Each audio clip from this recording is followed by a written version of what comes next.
Hey, Dr. Dallas Bragg here, Sobriety Coach. Today we're taking a look at the roles we play in active addiction, or when you're in what I call the incubation stage, which is pre-addiction, when you can retroactively look back and see, oh, that's why I became an addict, and how to transform these roles into their healthy counterparts and to supplement your recovery journey. You are not going to want to miss this one.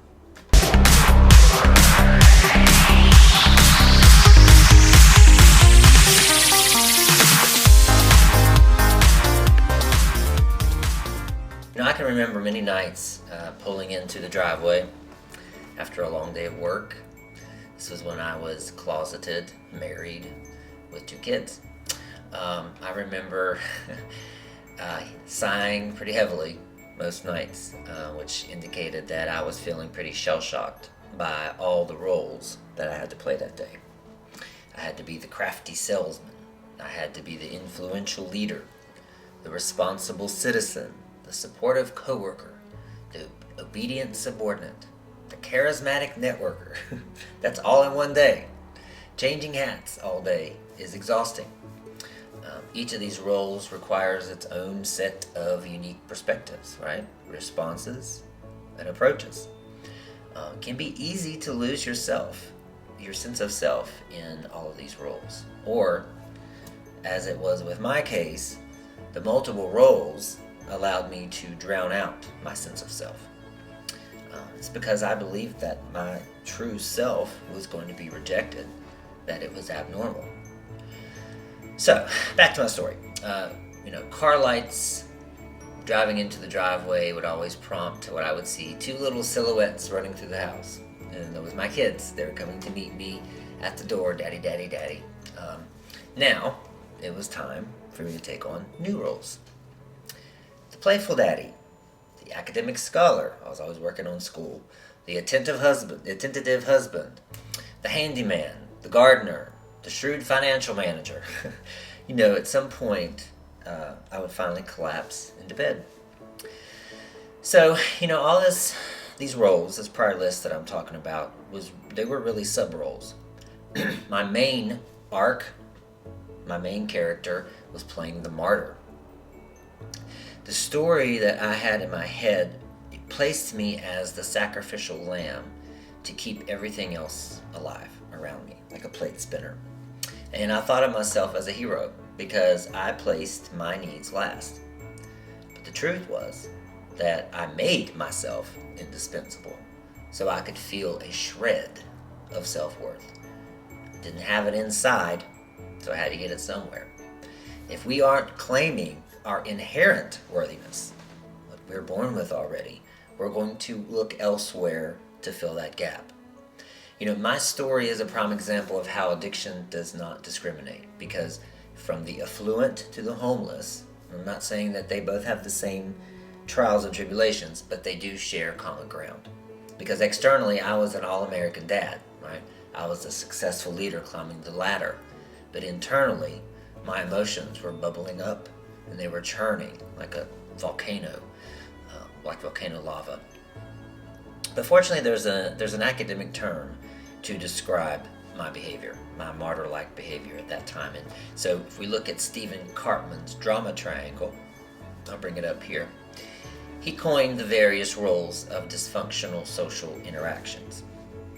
Karpman's work didn't focus on addiction per se, but it is relevant to the roles we accept as addicts. So take a look here. You see there's the victim, rescuer, and persecutor. We'll talk a little more about what those mean in just a minute and how they apply to you as an addict. The rescuer in this example is a better, rather than the martyr, is a more accurate reflection, really. Better reflection of the role that I was accepting, that I took on as my narrative. Rescuers jump in to save others or the situation, right? Whether it be work, at home, wherever it is. The rescuer strives to be an indispensable solution to all problems everywhere. But because becoming all things to all people helps to deflect their own trauma and their own work and their own healing, and of course we also feed off of validation. The season of my life was, it was, like I said, the incubator for active addiction. It was working, it was heating up, it was in there, right? But so before helping someone solve their problems, go within to discern your true motivation. Because ask yourself, do I desire to serve this person, or do I need to feel worthy? Am I fulfilling my own insecurities? I see this type of enabling behavior a lot with sponsors in the recovery community. So the victim perceives the world as out to get them, right? They'll always find blame for their current life condition. There's a complete lack of accountability. So as addicts, it can be really easy to assign blame to parents or adverse life conditions in the early part of your life. It's tricky for me because as I help clients peel back the layers of their own addiction, together we're pinpointing circumstances that created the conditions for their addictive behavior. For more on this, you can see my video, When the Why Matters. This is an act of self-awareness, right? But it's not blame, self-awareness. So as Dr. Gabor Mate says, and I quote him a lot, it isn't what happened to us, it's how we reacted to it, right? So what happened in the past informs self-awareness in the present. So we're going to embrace empathy for our parents or anyone else who harmed us, any other condition from our early life. We're going to develop empathy for that. We are connected. Because we're all connected and we're all traumatized and we're all unified in this journey back to wholeness. So we give people a break. The persecutor is like an overly critical parent, right? Or an auditor. So they are the first to point out the flaws in others or their situations. They act as self-appointed auditors in others' recovery journeys. And like an auditor, they assume self-appointed immunity to any mistakes. They're never to blame because they're doing the auditing, right?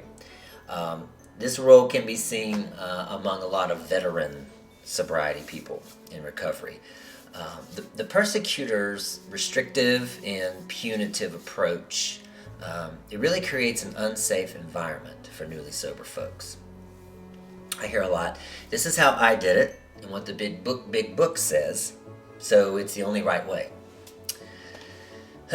So I have created the recovery triangle.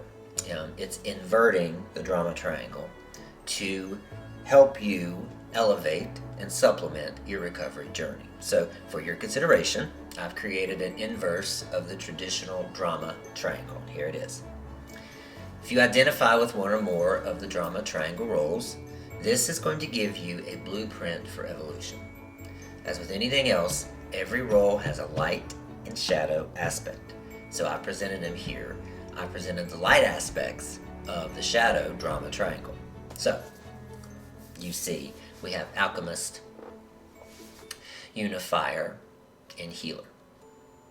So for example, if you're playing the victim role in the drama triangle, don't reject that part of you. Don't dismiss it as part of yourself. Embrace it. Embrace that it served you for a season, and then transmute that into its higher version, which would be the Alchemist. So I created this model by incorporating the universal law of polarity. And the law of polarity states that everything is on a spectrum of opposites. For instance, hot and cold exist on opposite poles of the same element, which is temperature. Hot contains some cold in it, and vice versa. So components of both sides are essential. There's parts of each in each element, right? In each component. So let's take a look at the inverted recovery triangle roles. So let's look at the Alchemist first. The Alchemist observes injustice of trauma, because a lot of trauma is injustice. It observes maladaptive tendencies that you've created along the way, but it does not identify with them. The narrative of victimization is going to shift into a narrative of empowerment. The Alchemist transforms the dull ore, like if you can think of like iron ore, of what happened to them into golden opportunities. So you use the pain of what happened to you to fuel your drive. The healer seeks to give back through service to others. The motivation is to facilitate individual empowerment. So the narrative of the savior complex shifts into servanthood. So the healer equips others through their own experience, and they really delight in the advancement of other people. Okay, so the unifier upholds the oneness of all creation. They're going to advance the notion that there is no right or wrong, only learning. The narrative of persecution shifts into interdependence. So all hierarchy is going to be dissolved. The unifier understands that everyone is a reflection of himself. So which role on this recovery triangle would be ideal for you to embody? Read the description of that role, or listen to the description of that role. You can also read it online. I'll put the link here to my article about it. Begin journaling around how you currently align, where you're off base with the role you want to be, and devise an action plan to make subtle changes right now to get yourself to that role. If you'd like some assistance with this, feel free to email me. My contact information will be all in the description of this video. You know, I spent many years priding myself in fixing other people's messes. And I always thought, how could helping other people feel better ever be a negative trait? But it was. It felt good to me at the time. But so it is with shadows, right? The unconscious rejection wound that I had was a shadow I didn't know I had. It was pushed me to plunge myself into the needs of others so I could ignore my own needs. I was carrying some deep pain, and I sought out external validation. So I was addicted to fixing other people. Using the recovery triangle, I can now embody the inverse role, which is healer. This is what motivated me to launch my sobriety coaching business in the first place. I help others feel empowered to heal and show up as their best selves. If you'd like to sign up for a free coaching session with me, please contact me here. All my contact information will be in the show notes. I don't know, it's not show notes. All the information will be in the description of the video. If you like this, if you are still watching and listening, please subscribe to my channel. I would love to hear from you. If you can comment, give me your thoughts. What would you change about the recovery triangle? What would you add? What would you subtract? Is it a good concept? Does it make sense? Give it to me straight. Subscribe, sign up for notifications, and then if you can, follow me on all my social medias as well. I think you'll get, I post different information on different modalities depending on what they allow me to do in the algorithm. So anyway, have a great day, and I hope this helps.